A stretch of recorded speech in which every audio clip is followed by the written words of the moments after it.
भारत माता की, भारत माता की, भारत माता की। वंदे वंदे वंदे। बाबा साहेब, बाबा साहेब, बाबा साहेब।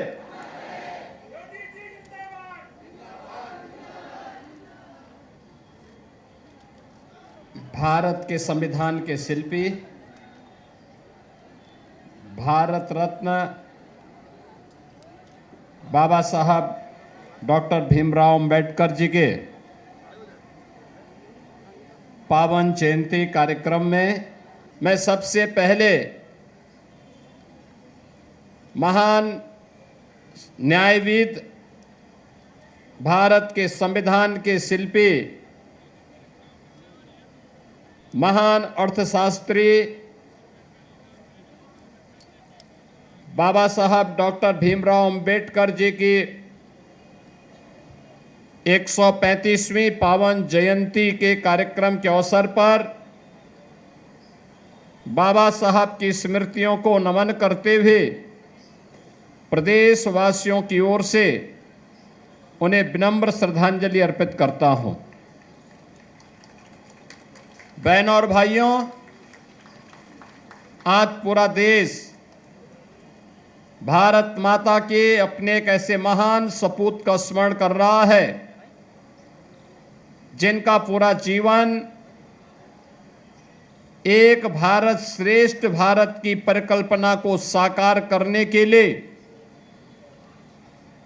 दलितों, वंचितों, गरीबों और महिलाओं को न्याय प्रदान करने के लिए समर्पित था। बाबा साहब भीमराव अंबेडकर के इन कार्यों के प्रति कृतज्ञता ज्ञापित करते हुए ही आज पूरा देश उनका स्मरण कर रहा है।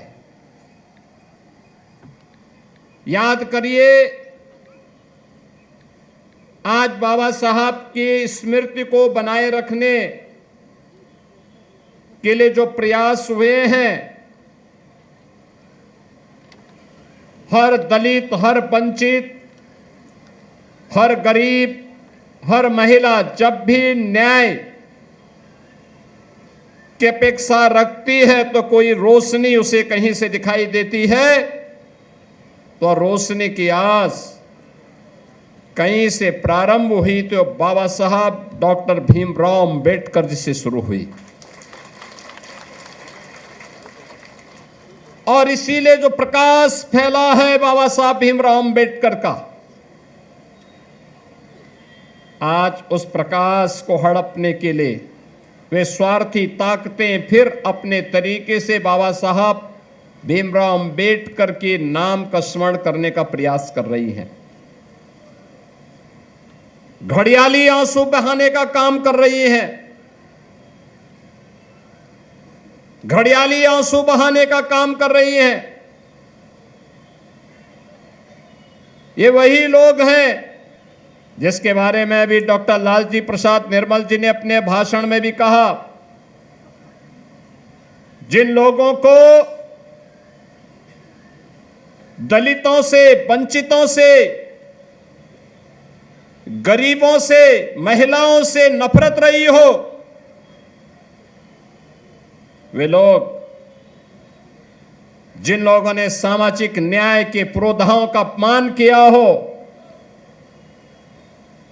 जिन लोगों ने सामाजिक न्याय के लिए अपना पूरा जीवन समर्पित करने वाले ऐसे महापुरुषों के लिए सदैव रास्ते बंद किए हों, आज वे लोग तमाम प्रकार के नए झुनझुना पकड़ा करके लोगों को गुमराह करने का भी कुत्सित प्रयास कर रहे हैं।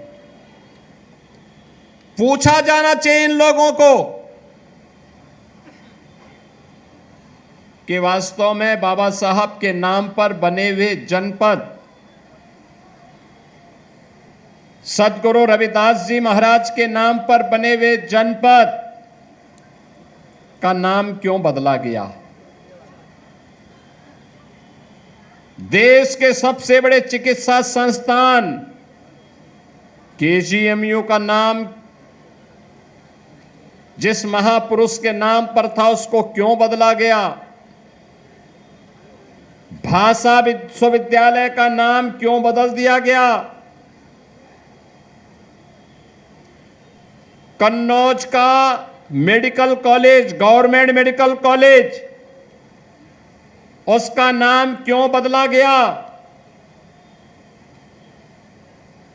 कौन था जो गरीबों के हक पर, दलितों के हक पर, वंचितों के हक पर डकैती डाल रहा था?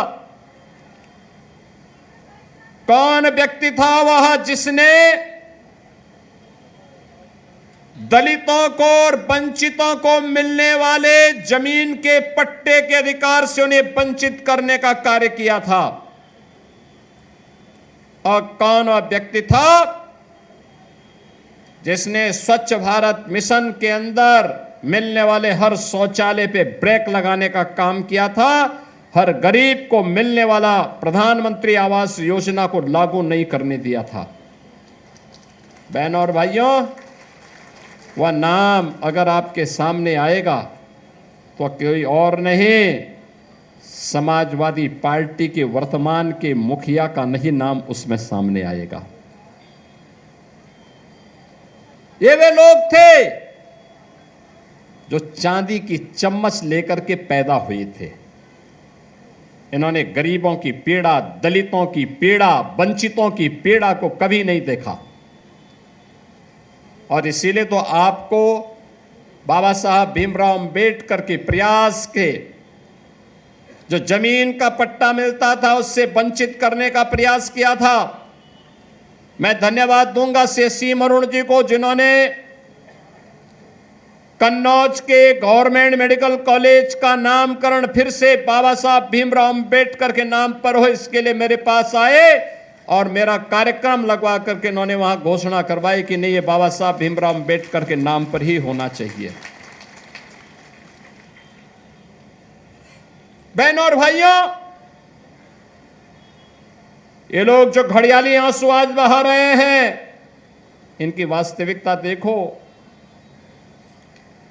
स्टेट गेस्ट हाउस में महिलाओं के साथ किस प्रकार का बर्बर व्यवहार होता है, समाजवादी पार्टी ने अपने वास्तविक चरित्र को दिखाया। कांग्रेस ने बाबा साहब को कभी सम्मान नहीं दिया, चुनाव से वंचित करने का प्रयास किया। भारत रत्न न मिले इसके लिए उसने हर प्रकार के षड्यंत्र रचे। आज वह भी संविधान की प्रति लेकर के भले ही घूम रहा है, लेकिन इनकी वास्तविकता को समझने की आवश्यकता है। आज मुझे प्रसन्नता है इस बात को लेकर के कि बाबा साहब भीमराव अंबेडकर जी के 135 वर्ष पूरे होने के उपलक्ष्य में उत्तर प्रदेश सरकार ने एक बड़े कार्यक्रम को अपने हाथों में लिया है। आज हमने 75 जनपदों में पहले चरण में एक और इसके बाद अन्य सभी उन स्थानों को जहां पे बाबा साहब भीमराव अंबेडकर की प्रतिमा होगी किसी सार्वजनिक भूमि पर, वहां पर जहां बाउंड्री वाल नहीं है, जहां मूर्ति के ऊपर कोई छतरी नहीं है, वहां पर बाबा साहब की मूर्ति के पास बाउंड्री वाल बनाने और ऊपर से छतरी बनाने या छत बनाने के लिए आज 75 जनपदों के कार्यों का शिलान्यास यहां पर हुआ है। हमने सीएम अरुण जी को इसकी जिम्मेदारी दी है और उनसे कहा है कि इस कार्य को बहुत शीघ्र आगे बढ़ना है। आज उन्होंने इस कार्य का शुभारंभ करवा दिया है। ये तेजी के साथ बढ़ेगा। इसमें बाबा साहब भीमराव अंबेडकर की प्रतिमाएं भी आएंगी, सदगुरु रविदास जी महाराज की प्रतिमा भी आएगी, महर्षि वाल्मीकि जी की प्रतिमा भी आएगी, ज्योतिबा फुले जी की प्रतिमा भी आएगी, बिजली पासी जी की भी, महाराजा बिजली पासी जी की भी प्रतिमा आएगी, सातन पासी जी की प्रतिमा भी आएगी, सामाजिक न्याय के लिए कार्य करने वाले हर उस महापुरुष को हम सम्मान देंगे जिनके कारण आज इस समाज मजबूती के साथ जुड़ा हुआ है, टिका हुआ है। कब इस समाज ने योगदान नहीं दिया और ये हमारी सरकार को गौरव प्राप्त है। हमें महिलाओं की 3 बटालियन बनानी थी बेटियों के लिए पीएससी की, तो हमारी सरकार ने 3 वीरांगनाओं के नाम पर, वीरांगना झलकारी बाई कोरी के नाम पर एक बटालियन, गोरखपुर की, बदायूं में वीरांगना अवंतीबाई लोधी के नाम पर बटालियन का निर्माण और लखनऊ में वीरांगना उदा देवी पासी के नाम पर बटालियन का निर्माण। यह है सामाजिक न्याय, हर एक को सम्मान। याद करिए सदगुरु रविदास जी महाराज की पावन जन्मभूमि वाराणसी, लाखों लोग जुड़ते हैं हर वर्ष माघी पूर्णिमा को। जगह नहीं हो पाती थी, कंजेशन था, सिंगल लेन का सड़क था, कार्यक्रम नहीं होने देते थे समाजवादी पार्टी के लोग। हमारी सरकार आई, ये डबल इंजन की सरकार आई, हमने कहा भी परेशानी है क्या? लोगों ने कहा कोर्ट में मामला है, हमने कहा कोर्ट से हम लड़ेंगे। और आज हम लोगों ने कम से कम 2 लाख लोगों के लिए वहां पे पार्क का निर्माण किया है कार्यक्रम करने के लिए। सदगुरु रविदास जी महाराज की भव्य प्रतिमा स्थापित की है और प्रतिमा इन्हें स्थापित की है। सिंगल लेन जहां सड़क जाने के लिए नहीं था, आज वहां 4 लेन की सड़क दे दी है हम लोगों ने वहां बना करके। अन्न क्षेत्र के लिए भी भवन बना के दे दिया, अतिथि भवन भी बना के दे दिया है। लोग कहते थे इतना क्यों कर रहे हैं, हमने कहा ये उस महापुरुष के प्रति हमारी कृतज्ञता है जिसने अपने अनुयायियों को एक कंठी दे करके भारत की भक्ति की परंपरा को इतनी ऊंचाई दी है कि जिसकी कल्पना शब्दों में नहीं, जिसको शब्दों में नहीं व्यक्त किया जा सकता। करिए यही समाजवादी पार्टी के लोग महर्षि वाल्मीकि जी की पावन साधना स्थली लालापुर चित्रकूट जनपद में भी कब्जा कर रहे थे। वहां नहीं जाने देते। वहां का जो साधु रहता है बेचारा, वो मेरे पास बार बार आता था। आज हम वहां रोपवे दे रहे हैं, हम वहां जाने का सड़क भी बना दिया है और मैंने प्रशासन से कहा इन गुंडों के खिलाफ कार्रवाई करो जो महर्षि वाल्मीकि जी की इस पावन स्थली पर कब्जा करने का प्रयास कर रहे हैं। याद करिए प्रधानमंत्री मोदी जी ने अयोध्या में जो इंटरनेशनल एयरपोर्ट बनाया उसका नाम भी महर्षि वाल्मीकि के नाम पर रखा, क्योंकि इन महापुरुषों ने समाज के लिए किया है, समाज के लिए सब कुछ किया है। और आज का ये कार्यक्रम भी बाबा साहब की पावन जयंती पर उन महापुरुषों के लिए उनकी मूर्तियां सुरक्षित हों, हमारा दलित, हमारा वंचित, हमारा गरीब, समाज का हर तबके का व्यक्ति वहां जाकर के उनके प्रति सम्मान व्यक्त कर सके, कृतज्ञता व्यक्त कर सके। कोई उपद्रवी, कोई उच्छृंखल व्यक्ति उन मूर्तियों को अनावश्यक नुकसान न पहुंचा सके, इसके लिए कार्यक्रम चलाए जा रहे हैं। लखनऊ में हमारी सरकार ने तत्कालीन राष्ट्रपति माननीय श्री रामनाथ कोविंद जी को बुला करके डॉक्टर भीमराव अंबेडकर इंटरनेशनल केंद्र और सांस्कृतिक केंद्र और शोध केंद्र बनाने के कार्य को आगे बढ़ाया है। उसका फर्स्ट फेज का काम लगभग पूरा हो चुका है। सेकंड फेज का काम हमने उनको जुलाई तक का समय दिया, जुलाई तक हर हाल में कंप्लीट करो कार्य को।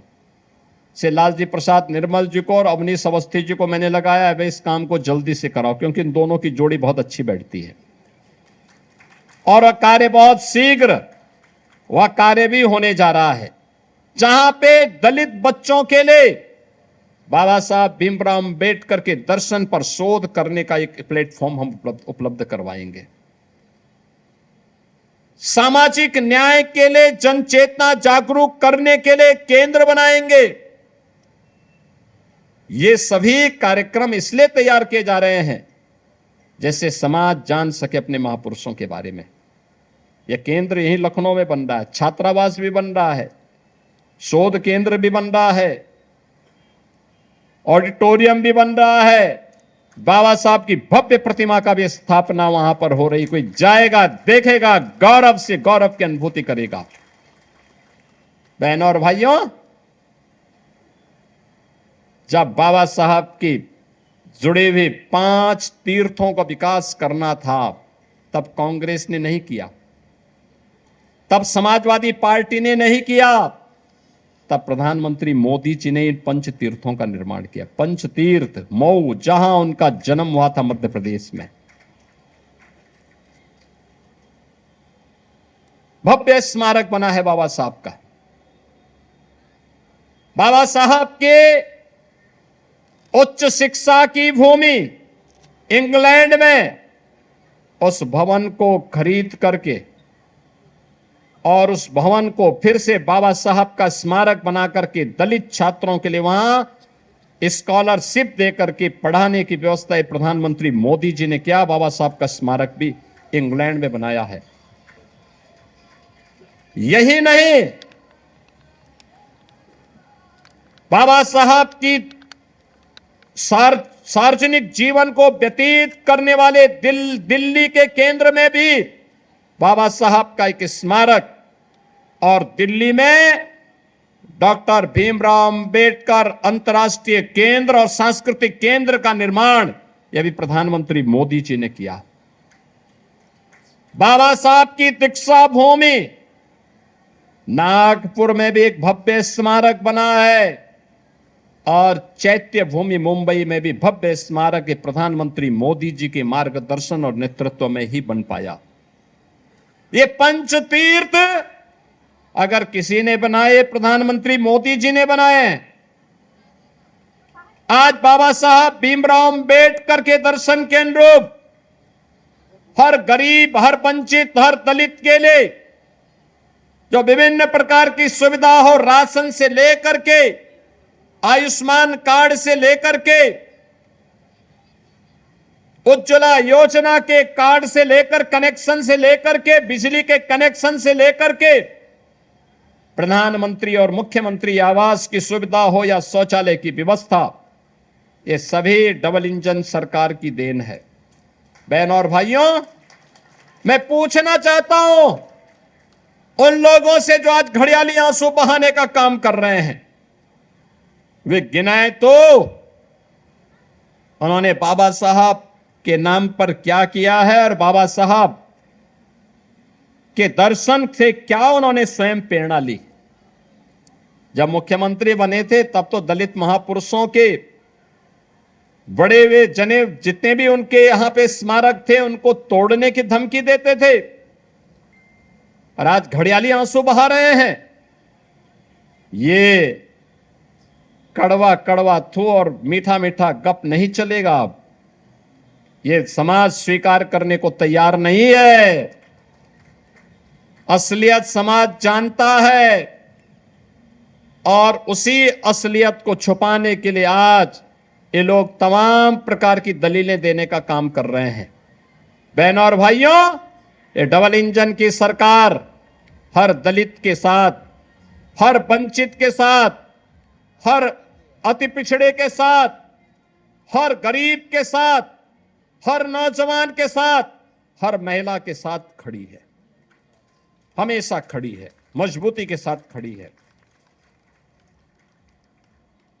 याद करिए, ये लोग विभाजनकारी ताकतें जो हैं, जो बांटना चाहती हैं, इसलिए बांटना चाहती हैं। ये कौन लोग हैं? जब बांग्लादेश में एक दलित नौजवान को सरेआम जलाया जा रहा था, इनका मुंह सिल गया था, कोई नहीं बोल रहा था। याद करना, हमें बाबा साहब भीमराव अंबेडकर से प्रेरणा प्राप्त करनी है।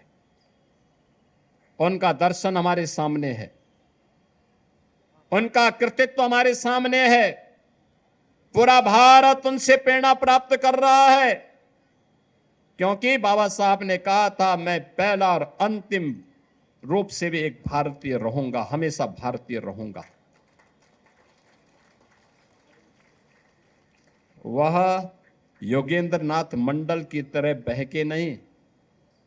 बाबा साहब को भी लालच दिया गया था, और मैं इसीलिए आप सबसे कहता हूं, मैं तो अंबेडकर महासभा से भी कहूंगा कि राज्यसभा के हमारे सांसद और पूर्व डीजीपी श्री बृजलाल जी ने जो पुस्तक लिखी है बाबा साहब भीमराव अंबेडकर और योगेंद्र नाथ मंडल पर, उस पुस्तक को जरूर पढ़िए और यहां पे भी रखिए उसको। जो लोग आए देखें तो भारत के, स्वतंत्र भारत के दो दलितों के बड़े नेताओं के बारे में, एक बाबा साहब भीमराव अंबेडकर जो अपने परिश्रम से, अपने पुरुषार्थ से भारत के वंचितों के लिए, दलितों के लिए मसीहा बन गए, और एक योगेंद्र नाथ मंडल जिनका कोई नाम लेने वाला आज नहीं है। याद करना, राष्ट्र माता के साथ, भारत माता के साथ, भारत की एकता और अखंडता के साथ किसी भी प्रकार का कोई खिलवाड़ हमें स्वीकार नहीं करना चाहिए, किसी भी स्थिति में नहीं। मैं बार बार कहता हूं कि जब कोई भारत के संविधान का अपमान करता है तो वह एक प्रकार से बाबा साहब भीमराव अंबेडकर का अपमान करता है। जब वह भारत के तिरंगे का अपमान करता है तो वह एक प्रकार से बाबा साहब भीमराव अंबेडकर का अपमान करता है। जब वह भारत के राष्ट्रगान और राष्ट्रगीत का अपमान करता है तब वह भारत के अंदर, भारत के संविधान के शिल्पी बाबा साहब भीमराव अंबेडकर का अपमान करता है। और इसलिए कोई भी बात हम ऐसा स्वीकार न करें जो बाबा साहब भीमराव अंबेडकर के दर्शन के विपरीत हो, जो गरीबों को, वंचितों को, दलितों को उनके हक छीनने के लिए प्रेरित करता हो। हमें उसको कतई समर्थन नहीं करना चाहिए, कतई नहीं करना चाहिए। याद करना, ये डबल इंजन की सरकार वंचित को वरीयता दे रही है, अति पिछड़ों को प्राथमिकता देने का काम कर रही है, हर दलित को उसका सम्मान देने का काम कर रही है। और यही प्राथमिकता आज के दिन पर है। आज जो 75 जनपदों में बाबा साहब भीमराव अंबेडकर की प्रतिमाओं के सुंदरीकरण, उनकी सुरक्षा और उनके छत के प्रबंधन के कार्यक्रम का आज हम लोगों ने शुभारंभ किया है, ये लगातार आगे बढ़ेगा। यहां पर जो दो बातें और कही गई हैं, हमारी सरकार इस बात को तय कर रही है। आपने देखा होगा, अभी मुझे 3 दिन पहले लखीमपुर जाने का अवसर प्राप्त हुआ था। लखीमपुर खीरी में, वहां पर 4,356 जनजाति, थारू जनजाति के वंचितों के लिए उनको आज तक नागरिकता नहीं मिल पाई थी। वे जहां तहां भटक रहे थे, कोई सरकार पहल नहीं की। हम लोग गए और उन सभी को जमीन का पट्टा का मालिकाना अधिकार दे करके आए। याद करिए, उसी दिन मैंने वहां पर 1056 बांग्लादेश से 1971 में आए हुए उन दलित हिंदुओं को भी जमीन का पट्टा दिया है, जिन्हें 1971 में बांग्लादेश से भारत की धरती में आना पड़ा था। आप सोचो, 1971 कितने वर्ष बीत गए, और इतने वर्षों तक उन्हें कोई अधिकार नहीं मिला। 45 वर्षों से अधिक समय से, 55 वर्षों से भटक रहे हैं, कोई अधिकार नहीं मिला। ये डबल इंजन की सरकार गई और मैं गया उनके पास, उनको जमीन का पट्टा देकर के मालिकाना अधिकार दिया। और हमारी सरकार इस बात को हमेशा कहती है, हर दलित को, हर वंचित को, हर जनजाति समुदाय के व्यक्ति को, हर गरीब को जिसके पास मकान बनाने के लिए जमीन नहीं है, उसको जमीन का पट्टा प्राथमिकता के आधार पर मिलना चाहिए। ये सरकार इस बात के पक्षधर है कि गांव में बने हुए सामुदायिक शौचालय के स्वच्छता के कार्यक्रम के साथ जो बहनें जुड़ी हुई हैं, समय पे उनका मानदेय मिले, और सरकार इसको सुनिश्चित भी कराएगी, इस बात को लेकर के सुनिश्चित कराएगी कि व्यवस्था वहां पर लागू हो। इसके लिए एक व्यवस्था वहां पर लागू करेंगे जिससे ये सारी चीजें प्राथमिकता के आधार पर आगे बढ़ सकें। इस विश्वास के साथ आज के इस कार्यक्रम के अवसर पर मैं एक बार फिर से जो बाबा साहब भीमराव अंबेडकर की इस पावन जयंती कार्यक्रम के अवसर पर जो 75 जनपदों में कार्यक्रम, मूर्तियों की सुरक्षा, सुंदरीकरण और छत निर्माण का कार्यक्रम आज प्रारंभ हो रहा है, इसके लिए आप सभी को, पूरे प्रदेशवासियों को, बाबा साहब के सभी अनुयायियों को मैं हृदय से बधाई देता हूं, अपनी शुभकामनाएं देता हूं और बाबा साहब की स्मृति को नमन करते हुए अपनी विनम्र श्रद्धांजलि अर्पित करता हूं। धन्यवाद। जय हिंद।